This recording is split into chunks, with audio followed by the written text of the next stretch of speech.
Los ultras de fútbol son ese tipo de gente en el que se vuelve completamente jodida de la puta cabeza por simplemente un partido. ¿Lo llevo a entender? No, porque, a ver, sí y no, porque vamos a ver. Los ultras no deberían ni, a ver, deberían existir, sí, porque son ultras de un equipo, pero que al final no lleva nada. Bueno, lleva a lo que vamos a ver hoy, que fue la tragedia de ese Atlético de Madrid Deportivo de La Coruña en el campo del Atlético de Madrid, con los dos ultras quedando para pegarse, que después resultó que era una mentira, que los ultras del Deport quedaron, no habían quedado para pegarse, habían quedado allí, no me acuerdo para. ¿Y qué pasó gracias a esa quedada? Pues yo, por ejemplo, que soy del Deport, sigo recordando a Jimmy, al ultra del Deport, que tiraron los ultras del Atlético de Madrid a un río de Madrid. Vamos a reaccionar al vídeo de Remember otra vez, porque los vídeos de Remember a mí me gustan demasiado. La verdad, me lo paso perfecto, me lo paso de puta madre y ya me dijo que podía reaccionarlos sin problema ninguno. Entonces, pues voy a verlos ahora. Tengo el vídeo por aquí, así que porque yo soy muy listo y ya tengo el vídeo preparado porque soy muy puto bueno. ¡Vamos allá! 26 minutos de vídeo. Voy a ponerlo en 1,25 porque me gusta que vaya rápido, pero tampoco mucho. A ver, vamos allá. 30 de noviembre de 2014. A las 12 del mediodía hay partido. Juegan el Atlético de Madrid Que aparte te pone un partido a las 12 de la mañana, colgado. ¿Quién mira un partido a las 12 de la mañana? Ya me parece abusivo a las 2. Imagínate a las 12. del Deportivo de La Coruña. Pocas horas antes, en las inmediaciones del estadio Vicente Calderón, más de 200 ultras, divididos en bandos rivales, dispuestos a librar una batalla sin césped, ni pantalones cortos, ni pelota de cuero. El caos estalló con golpes, botellas y sillas volando, barras de hierro y bates de béisbol que chocaban en un escenario digno de una guerra urbana. Y el resultado, entre otros heridos y destrozos del mobiliario urbano, sin duda lo más grave fue que Francisco Javier Romero Taboada, conocido como Jimmy y miembro de los Riazor Blues, no sobrevivió aquella mañana. El aficionado del Deportivo de La Coruña, que ha sido ingresado en estado crítico en el hospital clínico tras ser herido en una reyerta entre aficionados del Atlético de Madrid y el Deportivo de La Coruña, ha fallecido. Lo que ocurrió aquel día marcó un antes y un después en la percepción de la violencia en el fútbol español. Por eso a mí me queda tan mal el Atlético de Madrid. Son aficiones normalmente controladas perfectamente donde se sitúan en los campos, que aprovechan esa presencia masiva de personas para esconder en el anonimato sus acciones violentas tanto dentro como fuera de los estadios, y lo que se trata es de cortar cualquier vínculo que tengan con el equipo, desde luego dentro del campo, pero también fuera de él. Entonces, ¿cómo se llegó a este punto? ¿Qué llevó a cientos de personas a enfrentarse de manera tan despiadada? ¿Y por qué el caso Jimmy, que parecía destinado a cerrarse con rapidez, sigue despertando preguntas casi una década después? Pero es que, o sea, ya lo hice, bro. Fue lo primero que hice en el directo. Si me da tiempo te lo enseño a ti rápido después de acabar el vídeo y listo. Es media hora de vídeo, así que después te lo hago así. Objetos peligrosos dentro del campo del Deportivo. Como lo que en su momento fue un Es muy fácil, tampoco... o algo de eso, pues se convierte en un puño americano. Navajitas. ¡Navajitas! Ir a un estadio con esto. ¡Nada! ¡Pequeñito, joder! Viene de Inglaterra. Los hooligans ¿Navajitas? surgieron en las islas británicas durante los años 60 como una subcultura vinculada a las clases trabajadoras y, sobre los 80, estos movimientos se extendieron por España, favorecidos por el contexto de tensiones políticas, sociales y económicas de un país que acababa de salir de una larga dictadura. La famosa transición democrática fue, efectivamente, un periodo de apertura política que no fue tan coser y cantar como lo concebimos ahora. Mucha de esa conflictividad social encontró en los estadios un espacio donde desarrollar y confrontar ideologías extremas y opuestas. Estoy de acuerdo que la gente pensará que para qué es necesaria la policía. Hombre, la gente lo que pasa es que pensará que si la policía no está, algunos de vosotros, como tú dices, pueden hacer daño a transeúntes, ¿no? Yo he visto, por ejemplo, ayer, concretamente, o el sábado, como dos negros tuvieron que meterse en una portería porque empezasteis a gritarles Ku Klux Klan. Quiere decir que eso no creo que sea eso es normal. Hombre, les podéis coger y hacer daño como habéis hecho en otras ocasiones, ¿no? ¡Normal! ¡Es normal! Tú eres tonto, chaval. Sí, no están en su país. ¿Te parece normal? Sí. ¿Y por qué dices que te parece normal? Porque en primer lugar yo creo que Europa tiene que ser blanca. Están en derecho del uso de la palabra, por favor, eso lo hemos dicho antes. Y entraríamos en el campo de la política. Grupos de extrema derecha, como el Frente Atlético y Ultrasur... No, extrema no.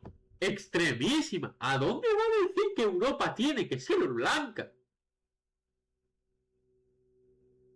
Pero vaya por...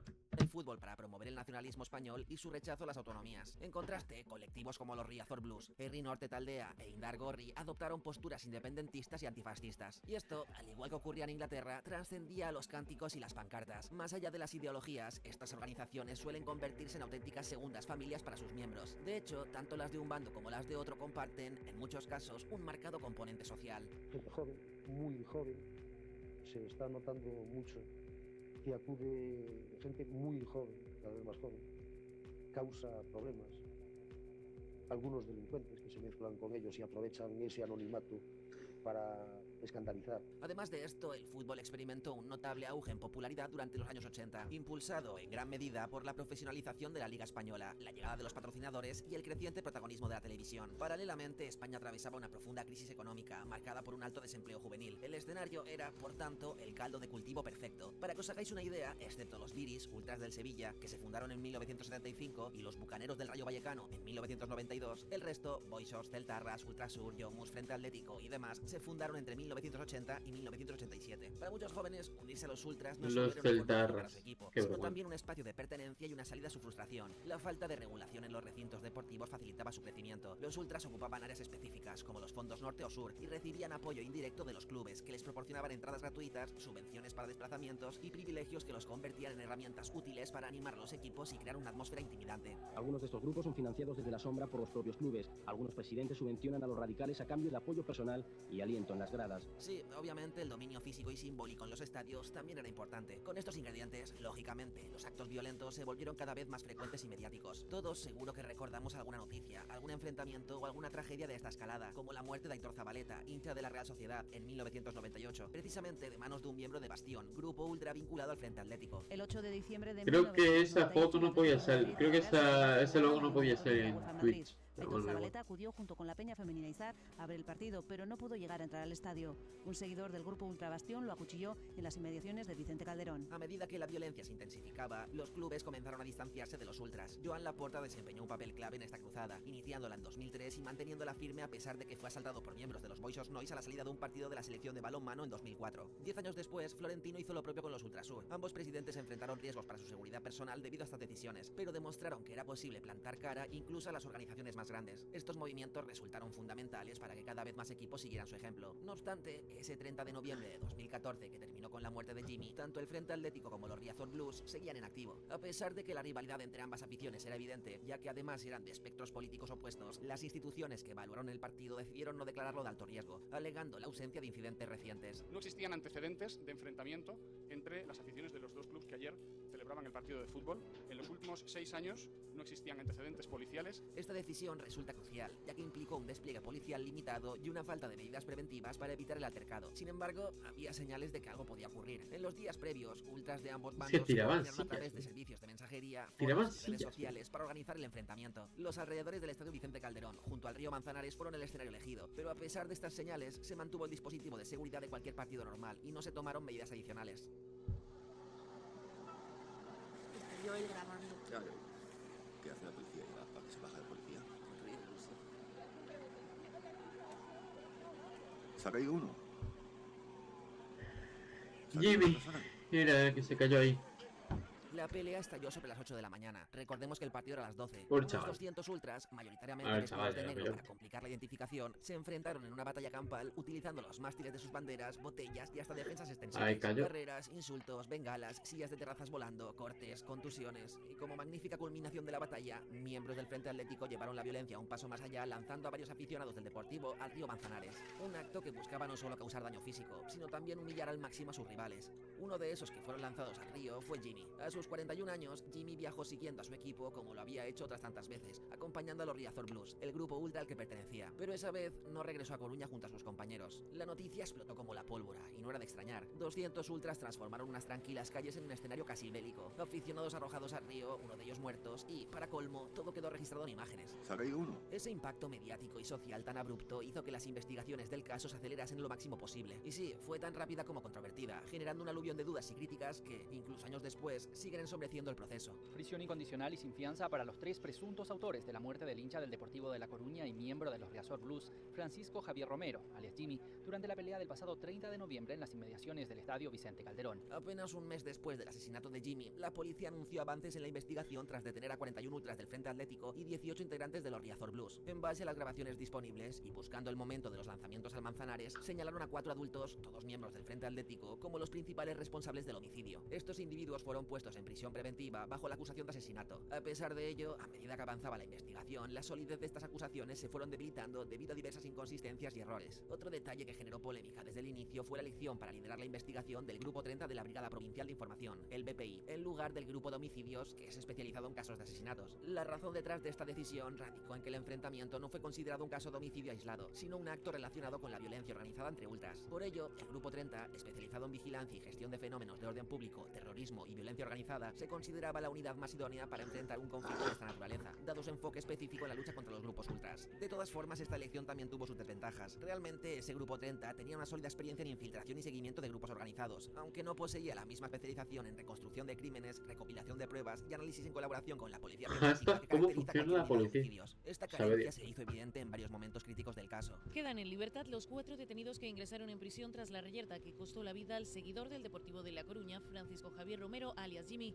La sección sexta de la Audiencia Provincial de Madrid ha ratificado así la decisión del magistrado que instruye la Operación Neptuno. En mayo de 2015, tan solo 5 meses después de que los 4 detenidos fueran ingresados en prisión preventiva, el juez Antonio Sáenz de San Pedro ordenó su puesta en libertad al considerar que las declaraciones de los testigos y las pruebas generaban dudas más que razonables. Este giro acabó de poner de manifiesto aquella investigación que pasó de ser un supuesto éxito policial a un caso cuestionado por el manejo apresurado de las evidencias y testimonios. Uno de los puntos más controvertidos fue la presentación, por parte del Grupo 30, de un vídeo que, según afirmaban, capturaba el momento en que Jimmy era arrojado al río Manzanares. Más tarde se demostró que el hombre en el vídeo no era Jimmy, sino otro aficionado identificado como Santiago AM, quien sobrevivió. Este error crucial prácticamente destruyó la credibilidad de la investigación, especialmente porque casi todo el trabajo se había centrado en esa única evidencia y en la hipótesis derivada de ella, dejando el caso sin base sólida. Porque, hagamos una pausa, ¿cómo murió Jimmy? ¿Falleció realmente al ser lanzado al río? Bueno, pues según el informe forense, no murió al caer al agua, sino a causa de una brutal paliza previa. Según el informe médico, Jimmy sufrió un traumatismo craneoencefálico severo, acompañado de una hemorragia interna masiva y el estallido del bazo. Estas lesiones fueron provocadas probablemente El estallido del bazo, colgado.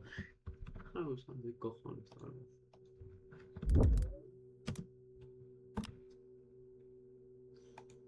no me acuerdo yo de... ¡Hostia! ¡Le estalló,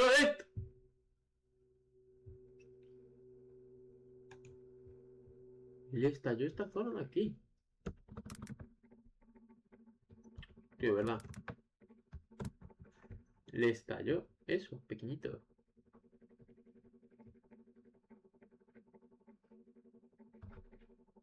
Aquí.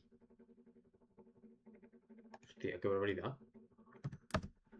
Repetidos con un objeto contundente, como una barra de hierro de aproximadamente 2,5 centímetros de grosor. La violencia extrema de la agresión, unida a la intensidad de los golpes, dejó su cuerpo sin posibilidades de recuperación antes de que el agua terminara de ahogar cualquier esperanza de supervivencia. Es el vídeo de la polémica. Lo que hace meses mostraba a los 4 detenidos lanzando al río a Jimmy, para el juez no está tan claro. Según los abogados de los acusados y las declaraciones de 2 testigos, el hombre que en estas imágenes cae al agua no es él. Aseguran que el hincha del Depor caía al río aquí, unos metros más allá, lanzado por otro grupo de personas. O sea, que además de la confusión con el vídeo, también había un análisis forense que desmontaba la versión inicial, que sugería que Jimmy había muerto exclusivamente por ahogamiento tras caer al río. Por lo tanto, si Jimmy fue lanzado al río ya sin vida, el foco no debía estar en quienes lo lanzaron, sino en quienes le propinaron la paliza. ¿Entendéis? La principal prueba que había sustentado la reconstrucción de los hechos y la identificación de los culpables quedó completamente desacreditada. Hay quien considera que lo que hay en el sumario abona una tesis y hay quien considera que no es suficiente. No es un problema de discrepancia. Yo creo que cada uno tiene que hacer su trabajo y asumir su responsabilidad. Y ante esta realidad, los investigadores no lograron identificar con certeza quiénes golpearon a Jimmy con la barra de hierro que les provocó las heridas fatales, ni siquiera establecer una línea de tiempo precisa de lo ocurrido en la pelea. Todas las deficiencias se unieron a la presión mediática, que convirtió el caso en un asunto de alta exposición pública y, posiblemente, influyó en esas prisas por cerrar una investigación que no daba pie con bola. Tras otras 19 detenciones, el foco de la investigación se trasladó hacia unos menores, entre ellos un tal AC, alias Kit Kat, conocido por ser el líder de los Cachorros, otra facción más del Frente Atlético. Estas fotos que ven aquí, se las quiero enseñar, son de Kit Kat, una de las personas que han sentado hoy en el banquillo, uno de los participantes. Lleva una porra y una defensa extensible, ahí está, son fotos del momento, de los momentos previos y posteriores a la agresión de Jimmy. ¿Y qué tenía su teléfono? Pues tenía esto que vamos a ver, estos WhatsApp, primero muy cariñosos con su novia, ahí está. Espero que no me pase nada, llevo en el North Face, braga y gorra, te amo mi vida. Buenos días, mi vida. ¡Ah! Tú durmiendo hace 4 horas y yo yéndome a pegar por el fútbol. Dios, qué palizón. Jaja.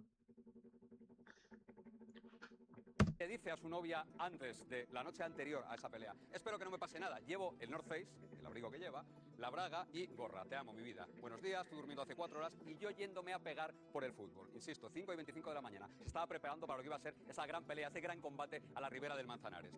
Después, a las 9:26, ya Jimmy está entre la vida y la muerte, o ya muerto, y dice: Dios, qué palizón, jaja. Sigue, César, por favor, enseñaros la siguiente pantalla.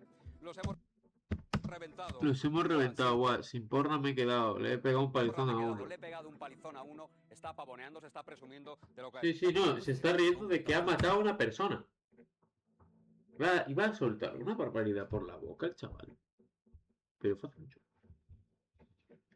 Porque se cruzaban las instrucciones y las competencias entre el juzgado ordinario que llevaba el caso de los adultos y el juzgado de los menores que llevaba todo lo relacionado con los jóvenes. Así, por ejemplo, los mensajes de WhatsApp incriminatorios encontrados en el teléfono de este menor fueron desestimados debido a un defecto de forma, ya que el juzgado de instrucción número 20 de Plaza Castilla realizó el desencriptado de los mensajes, cuando debería haberlo llevado a cabo el juzgado de menores. La otra prueba crucial en este procedimiento era el testigo protegido 303, un adulto que participó en la reyerta y que presuntamente vio quiénes y cómo apaleaban a Jimmy. Su testimonio fue crucial para inculpar a Kit Kat, por ejemplo. Posteriormente, teniendo en cuenta que ese testigo 303 era realmente un coimputado en el juicio de los mayores y que hubo contradicciones en lo declarado en sede policial y judicial, pues de nuevo nada. El Kit Kat fue internado en un centro de menores hasta que en julio de 2016, la sección 4 de la Audiencia Provincial de Madrid le absolvió del delito de homicidio. Se me ha olvidado deciros que este testigo 303 también había acusado a 2 de los 4 adultos anteriormente excarcelados. Además, recibió amenazas de muerte durante el proceso, lo que llevó a la detención de otros 2 miembros del Frente Atlético a principios de 2016 por estos hechos. La incertidumbre judicial era máxima y a la vez la prisa por cerrar el caso, debido a la alerta social, apremiaba. Vamos, que la combinación era perfecta para que la sentencia no dejara contento a nadie. Pero lo sorprendente llegó en diciembre de 2016, cuando el juzgado de instrucción número 20 de Madrid acordó archivar la causa.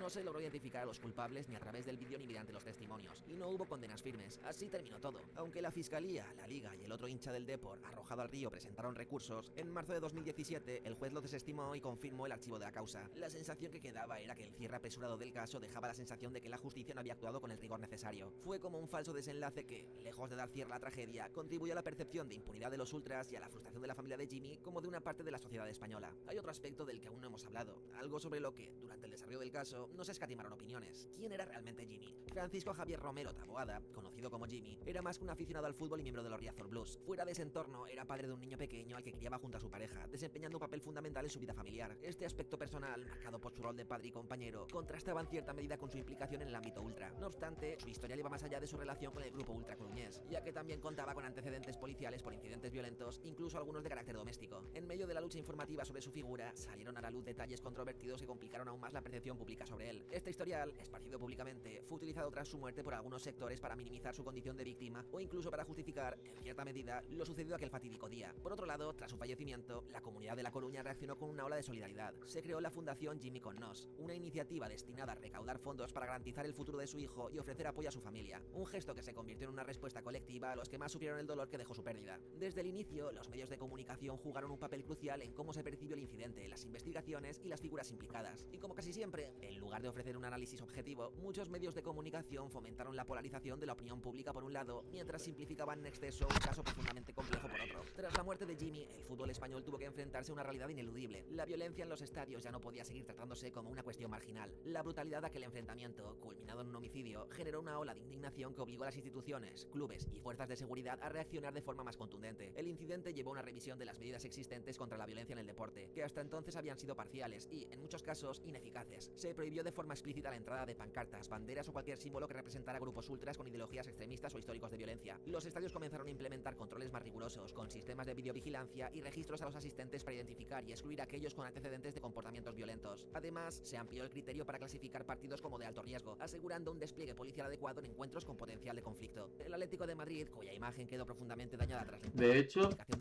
el partido de Depor Atleti de esta temporada de la Copa del Rey, el cual quedó 1-0 porque el Atlético de Madrid se encerró atrás jugando contra un equipo de segunda división, el cual le estaba metiendo un repaso, se detectó como partido de alto riesgo.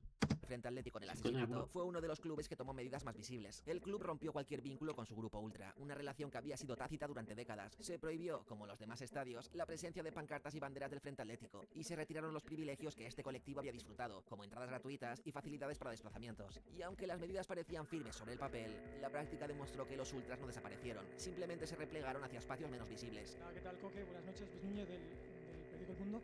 Te quería preguntar, ¿crees que el club debe echar al Frente Atlético del Metropolitano, después de lo de hoy, lo de Nico Williams, por ejemplo? Al Frente Atlético.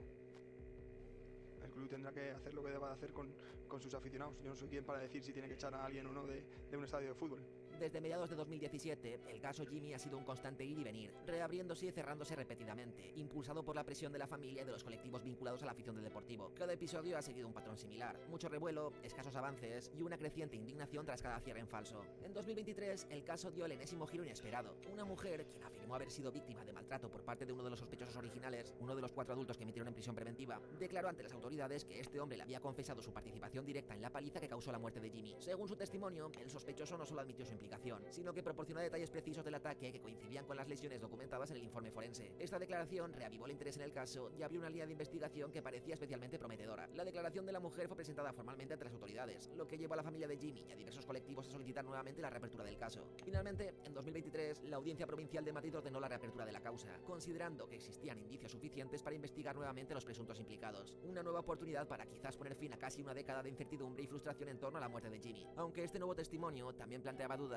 y no se sabía si era fiable, dadas las circunstancias personales de la denunciante, el tiempo transcurrido desde los hechos y la ausencia de otras pruebas que respaldaran sus afirmaciones. En paralelo, mientras el caso principal de la muerte de Jimmy seguía en pleno bucle de reaperturas y cierres judiciales, se desarrolló otro juicio centrado en los destrozos provocados por los disturbios ocurridos aquel fatídico 30 de noviembre de 2014. Porque, aunque no se encontraran las personas que mataron a Jimmy, alguien debería pagar los platos rotos y nunca mejor dicho, de todo ese desmadre, ¿no? El juicio fue por riña tumultuaria y se inició con 75 procesados. La mayoría de ellos, como es normal, miembros de los dos grupos ultras enfrentados, el Frente Atlético y los Riazor Blues. Las acusaciones giraban en torno a su participación activa en la pelea, que incluyó agresiones físicas, el uso de armas improvisadas como barras de hierro y botellas, y actos especialmente violentos, como el lanzamiento de varios aficionados del Deportivo al río Manzanares. Aunque este juicio no abordaba directamente el homicidio de Jimmy, los hechos eran inseparables del contexto de violencia generalizada que culminó en su muerte. Entre los acusados se encontraban, por supuesto, los 4 adultos que habían sido escarcelados tras la falta de pruebas, así como el menor Kit Kat. Quizá no pudieron demostrar que ellos estaban detrás de la muerte de Jimmy, pero lo que sí era seguro es que estaban presentes en las inmediaciones del Calderón aquel día. Este proceso, en este sentido, era otra buena oportunidad para enviar un mensaje claro sobre las posibles consecuencias legales de este tipo de actos violentos en el fútbol. Por supuesto, como pasó en el otro caso, el juicio estuvo marcado por la dificultad de identificar a los participantes individuales y determinar su nivel de implicación.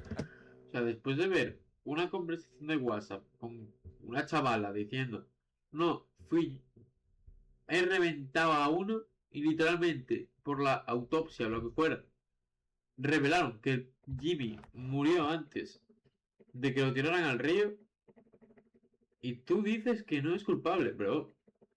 Si no es culpable es saber cómo encuentras al resto, que tienen más fichas ese de ser culpable que el resto. Además, las defensas argumentaron que varios de los acusados se encontraban en el lugar de forma accidental o simplemente asistieron al Que sí, que te cargas la mierda esta de que...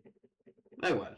partido como aficionados, sin intención de participar en la violencia. Y resultaba bastante difícil de creer que algunos acusados afirmaran que estaban allí de forma accidental o como simples aficionados, especialmente considerando que estaban presentes 4 horas antes del partido, vestidos de negro y con vínculos conocidos con los ultras. Finalmente, las penas impuestas fueron relativamente leves, consistiendo en multas económicas y en algunos casos condenas de prisión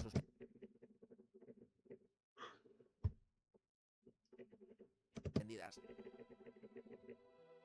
Tras más de 10 años de juicios, testimonios, acusaciones, sentencias y absoluciones, queda bastante claro que el mundo ultra es un mundo todavía bastante opaco que, digamos, pone en serios problemas hasta la justicia. Es evidente que la investigación, quizá con la excusa de la alerta mediática, fue un desastre a muchos niveles. Resulta obvio que aquello era una quedada, como ha habido tantas, organizada por las propias aficiones para llevar... Aparte, no es que estuviera planeado entre los dos, es que si te fijas, aquí aparca el bus, los del Riazor Blues. Van por... que sí, que podían haberse metido por aquí perfectamente y bajar por aquí y estaban en el estadio. Vale, pero es que, bro, iban así, bajarían por aquí y se meterían al estadio. Pero no, estos ya estaban esperando aquí enfrente, para directamente ir para allá.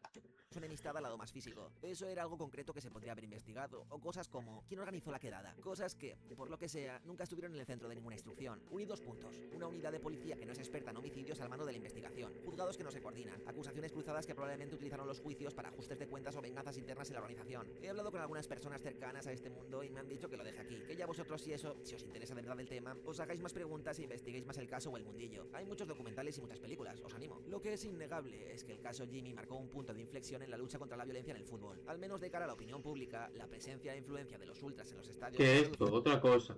Aquí ves a un pavo corriendo. Mientras que el incremento en la seguridad y la mayor presencia... Había gente en este... Vale, porque aquí si no me equivoco, aquí el Barça ganó la Liga y descendió el Español. Si yo mal no recuerdo, creo que descendió el Español este partido y ganó el Barça la Liga. O descendió el Español solo y el Barça estaba celebrando aquí en medio. No me acuerdo. Pero sé que todo esto que ve está vacío es porque estaban bajando, estaban yendo a por ellos. Se ha reducido significativamente, mientras que el incremento en la seguridad y la mayor presencia policial han contribuido a disminuir los incidentes violentos. Aunque tampoco nos engañemos, la pasada temporada, la 23-24, hubo un ligero repunte de casos con 133 detenidos. Esto sigue siendo, y creo que siempre será, un fenómeno muy complicado de erradicar del todo. Muchas gracias. Y muchísimas gracias a Pablo Maque. Grande Remember. Video. La verdad, ¿qué opino yo de esos ultras? ¿Qué son los ultras? En principio, para mí los ultras no deberían existir.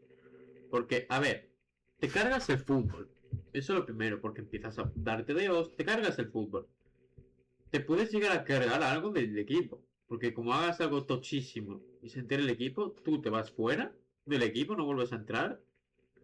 Tampoco le puedes costar una multa enorme a tu equipo. Que es lo que en principal yo haría. Coger ultras del Atlético de Madrid, como están enamorados más del Atlético de Madrid que de su familia, coger y poner una multa enorme al Atlético de Madrid por tú hacer eso. Listo. Tomar por el culo, ya verás que no lo vuelven a hacer. O hablo del Atlético de Madrid como podría hablar de otra cosa, pero como en el Atlético de Madrid pasó eso, coges una multa de 2 millones de euros, 3, o una multa tocha. Menos 5 puntos en liga, menos 10, menos no sé cuánto. A tomar por culo, sanciones graves. Pero es que sí que es verdad que el fútbol estos últimos años ha cambiado muchísimo. Antes una falta era un palizón en los dientes. Antes una falta de amarilla era una patada en el pecho. Recordamos la de yo a Xabi Alonso. Y ahora un rocecito es vara y roja. O sea... El fútbol bajó muchísimo, pero bueno, es lo que hay. Señores, voy a acabar por aquí el vídeo. Espero que os haya gustado. Me pica mucho la barriga, no sé por qué. Tengo hambre. Me estoy meando. Y ya, la verdad. Y a lo mejor la Paula de... Hostia, que temblé, que me meo. Llevo 4 horas de directo, Casi. Nada, señores, espero que os haya gustado el vídeo. Gracias, Remember, por cierto. Muchas gracias.